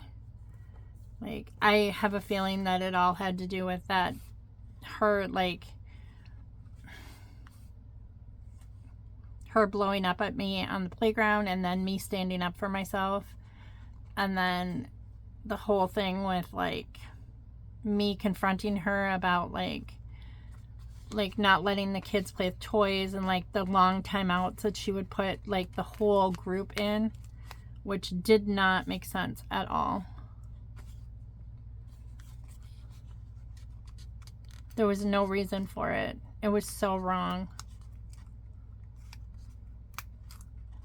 And if she's doing that now, I hope that they call her on it. That woman hated her job so much. I could see it. Like, it just was ridiculous. I could tell how much she hated her job just by the way that she acted around her coworkers like me, and around the kids. I mean, her temper was always short. She just, I don't know. I just feel like people like that shouldn't be working with kids.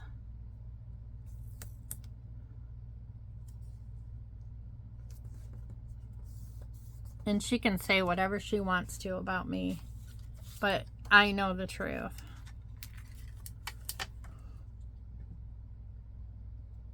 And it kind of bugs me that, like, if she were to spread rumors about me and say, like, oh, she just let this child go with anybody. Well, that is bullcrap, because it was her grandfather, and her grandfather had picked her up numerous times before.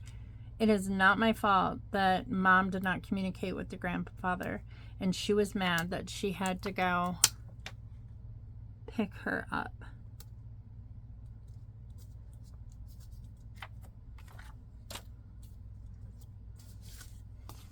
And I will stand on that till the day I die.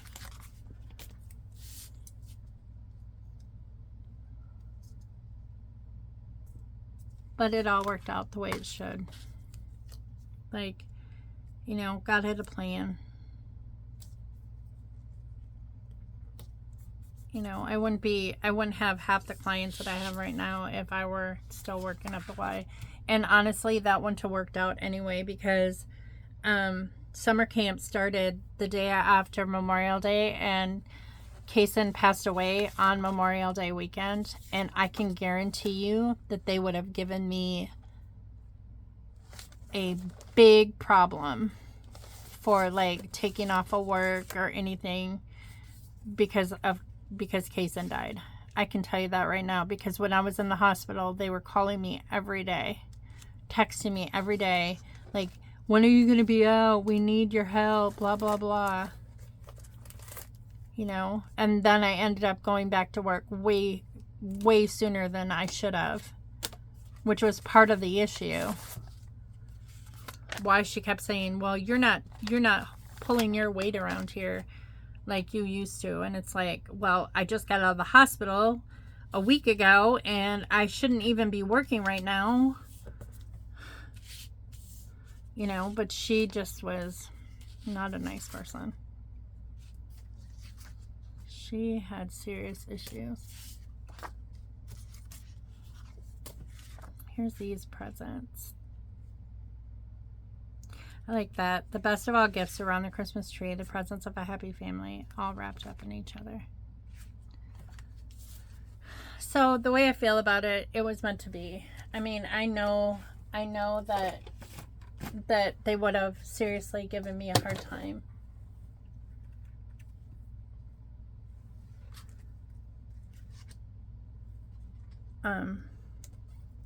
With Kaysen's death, because it would have been like the day summer camp started, and that would have been, and then that would have messed up my schedule, and I would have been working way too hard anyway. It's just, sometimes you just, like, you have to reflect back on things that happen and just realize, okay, that was meant to happen, even though it doesn't make sense, and it hurts because, you know, you cared about people that you had to say goodbye to, you know, and it wasn't your choice. But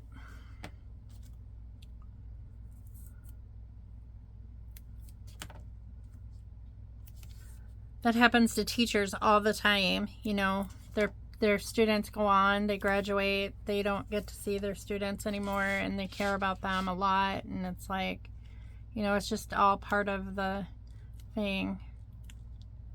And yeah, it kind of hurts me that, like, I was fired, because, like, I had never been fired before, and that just, like, you know, it kind of makes me sick to my stomach. It's like, all these years, and I've never ever been fired from a job, and, like, and then this happens, and it's like, I'm like, ugh.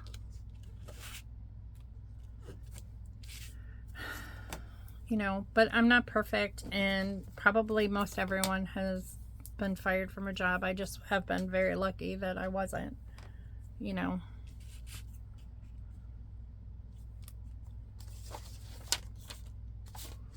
But it makes me feel like a heel for, like, saying, you know, like,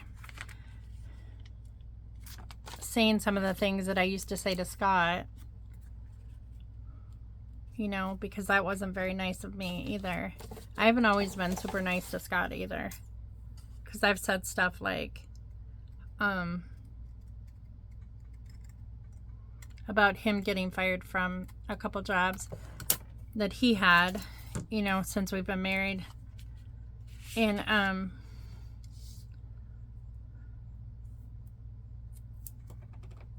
I mean, granted, I didn't do anything like what he did to get fired. Like, what he did, he had a choice. He made a choice that was a bad choice.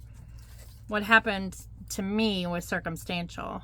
It was like, it could have happened to anybody. It was just, I was the luck of the draw. I was the one who answered the door.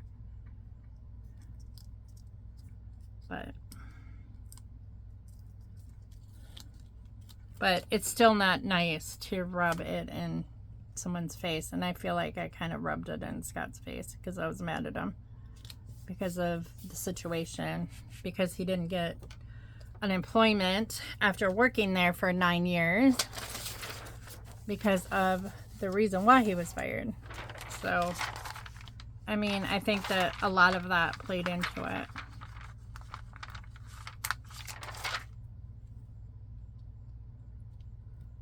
Okay, so this is the 20th. Christmas. Okay, I'm going to stop here. I'm finally on Christmas Day. That was my goal for tonight, was to at least get to Christmas Day. And then that's as far, like, I think I'll probably only do one more video with this December daily, because I just have a few Christmas. I'm not gonna do a whole lot of Christmas, like Christmas Day. I think I have one picture of each person on Christmas Day, opening presents. Like, I had one of Kason, one of Esme opening a present, and then I have one of Corbin and one of, I don't have Aria. I have a couple pictures of Aria that are Christmas pictures, though, that I might put in here. There's Sweet Kason. I'd like to put these in there where they're looking at the light. Cookies for Santa. I guess that goes ahead of that. This picture of Aria. I have a couple really sweet pictures of Aria. This one says Santa Baby. Here's a Christmas picture of Kason. That's me Christmas morning. And then this is Christmas morning with Jordan. Mini Jordan got some buttons so he could communicate for Christmas. There's another one of Mini Jordan. And then breakfast. And there's Esme. And then there's Ethan with his t-shirt. Ethan with his nutcracker that he gets every year. Scott with his karaoke machine. Hunter with underwear because he was saying he needed underwear so bad. And then there's Corbin with his little hammer that he got. And there's a picture of Scott reading a story to Kason, or to Corbin. Why do I keep saying Kason? I must have Kason on my brain. To Corbin, and then there's a picture of Scott opening a ladder, the remote control for Corbin, and then here's Corbin opening a present. Christmas dinner was pizza. We played a game that night, and then everybody went home, and that's pretty much it. This was the end of the evening. We watched Meet Me in St. Louis. So these are like the rest of the pictures, and any of these after that are going somewhere else. Like, this is when I met Aria for the first time. And there's Zayden, nice sweet Zayden. So, I mean, there's like, and we scrapbooked, and there's Aria and Yessie. And there's me at London Bridge. Lots of pictures of London Bridge. Aria's first snow. They had like fake snow. And then Yessie and I went out to dinner. And this is Mom and Dad's hot tub.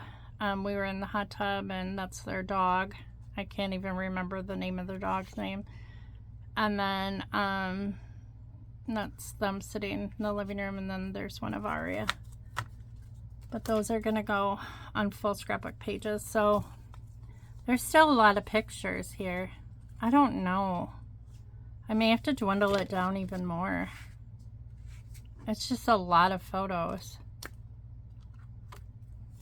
I mean, I suppose I could take one of Aria.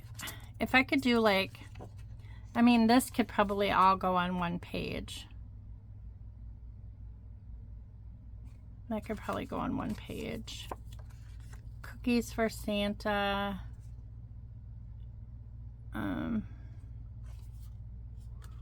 I love that picture of Aria. I'll probably save that one. I'll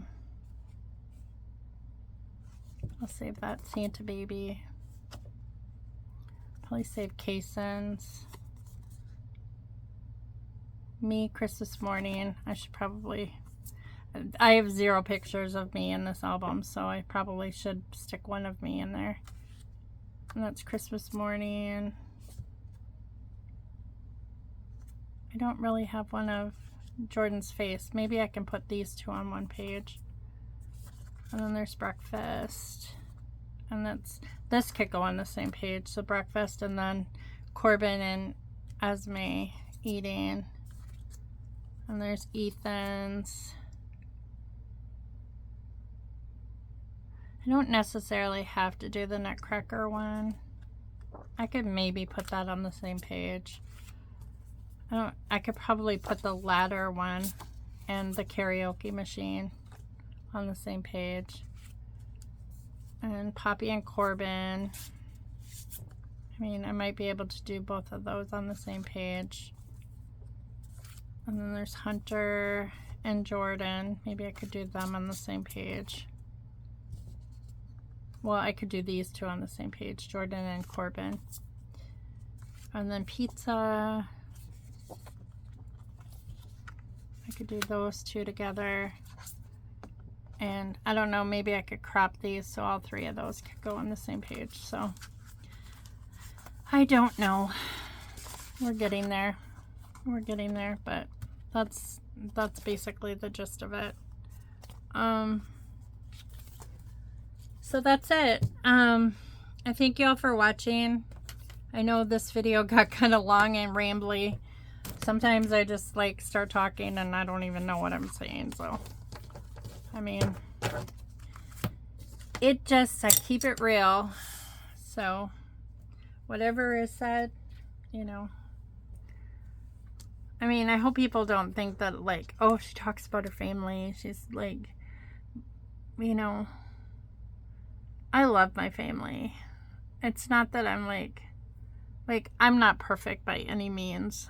I don't want anyone to think that I am perfect and that my family is perfect. And you all know that that's not true, because, like, I have talked about, like, issues in my marriage, issues with, like, the kids sometimes, you know, like today, like, I didn't even mention, like, I had to take Ethan to the doctor because he has a plugged ear. It's plugged with wax. And the other day he asked me to make him an appointment. Well, he hasn't seen the doctor in a few years because, the last time he saw the doctor, he saw the pediatrician. And he's been well, so, like, he hasn't seen the doctor. And so I needed to get him scheduled with a GP, and I wanted him to see the same doctor that I see because I think that he'll like him. I think that he'll get along really good with him because he's very similar to his pediatrician. Like, they seem like the same temperament, personality type of thing. And I think Ethan will like him because he really liked his pediatrician. And so I called, and they said that that my doctor wasn't seeing new patients, but they would ask him if he would take Ethan because he is my son, and because he was a patient of Dr. John's, which is in the same building. And so then they called me back and they said yes, that that my doctor would take him. And so I scheduled an appointment this afternoon, to see the nurse practitioner so she could like unplug his ear. And so I saw a client this morning, and then I hadn't eaten anything. I was starving. It was like noon by the time I got home. And then his appointment was at 1:15 or 1:20. His appointment was at 1:20. Well, Ethan was up, but I had to drop my car off at the garage because I need to get new brakes on. And they said that they would put new brakes on. And, oh crap, I have a client tomorrow morning and my car's not back. I'm going to have to take Scott's car. Okay, well, so like I get back from dropping my car off at the garage, and I'm like, Ethan, we gotta go because it's gonna take like an hour. And Ethan's like, isn't the appointment in town? And I'm like, no, it's in Springfield. And he's like, it's in Springfield? And I'm like, yeah. And he's like, oh, now I gotta get gas and all this stuff. And I'm like, okay. Well, I'm like, well, we'll have to stop at the gas station then. So we stopped, and he wanted to go to the specific gas station that he likes, which is across town, which makes no sense. He could have went to a closer gas station, but I did not say a word. I just was like, okay. And so he gets gas, and he had to air up one of his tires. He had to put some air in because his car like tells him like if your air pressure is a little low or whatever. And he likes everything to be optimal or whatever. So he does that, and I'm like, Ethan, we gotta go. We are gonna be late for this appointment. So we're driving, and he has a Camaro, so he's like driving like not fast, but like kind of like it still kind of makes me woozy when I ride with him because it's just kind of, I don't know, it just goes, it doesn't feel like riding in a regular car. And he's playing, like, in the past, he's always been like a country music type of kid, which I like his music. Well, today, I don't know if he's just been hanging around friends or whatever, but he has switched it up. And now he's listening to like Slipknot and Korn and all these like screaming, like they don't even sing, they just scream.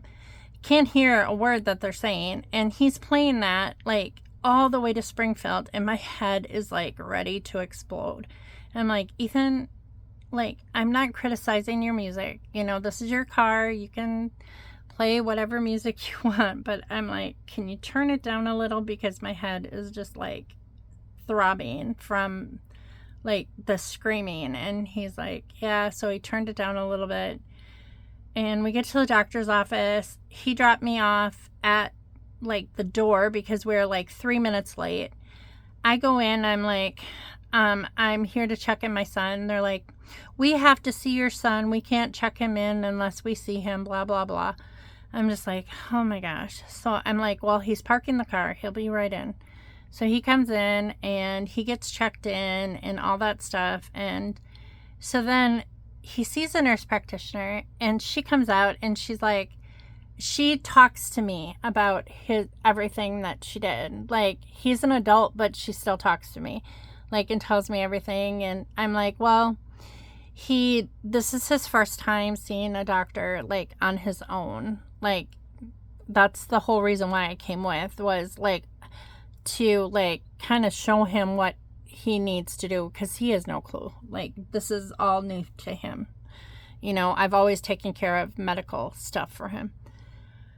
Well, so we get up back in the parking lot, you know, all this stuff. And she's like, he did fine, you know, all this stuff. And Ethan's like, well, she could only remove like half of the wax in my ear because part of it is so hard that she couldn't get it out. And it's close to the eardrum. So she wants me to see a specialist so they can take the rest of the wax out. But I need to get wax softening stuff to put in my ear to soften it and all this stuff. And I'm like, okay. And so, and he's like, after I do that, then I have to see him on the 30th And then they'll look at my ear at that time too. I'm like, okay.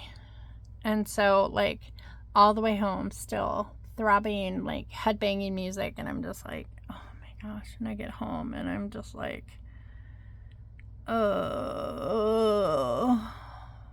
And then I had to text clients to, like, for tomorrow to confirm that. And, like, I have a super early morning client in the morning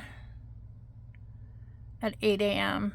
I have to be at her house. So that is really, really early. So, but anyway, here I am rambling again. But, like, all this stuff with, like, my kids, I'm definitely not perfect. I say things sometimes that I shouldn't to my kids. I'm a normal person. And so I don't want anyone to think, like, that I'm perfect. I think I'm perfect. And, like, I'm talking about my family, like they're bad or anything. I just tell people what's going on in my life and, like, about my family and, and things that I worry about. I do worry about my mom's mental health. I worry about my brother because I don't know what the heck he's doing, and I don't agree with what my parents are doing. And, and I love my sisters, but, like, sometimes I wish that Jenny would do more. Like, that she would, but she's kind of like, she kind of takes, like, this neutral position, and she doesn't, and maybe sometimes that's the best way to do it. I mean, I wish I could be neutral, because sometimes I lean, one way or the other, and when you lean one way or the other, it's just kind of like sometimes there's going to be friction, but, and my marriage is definitely not perfect. My gosh,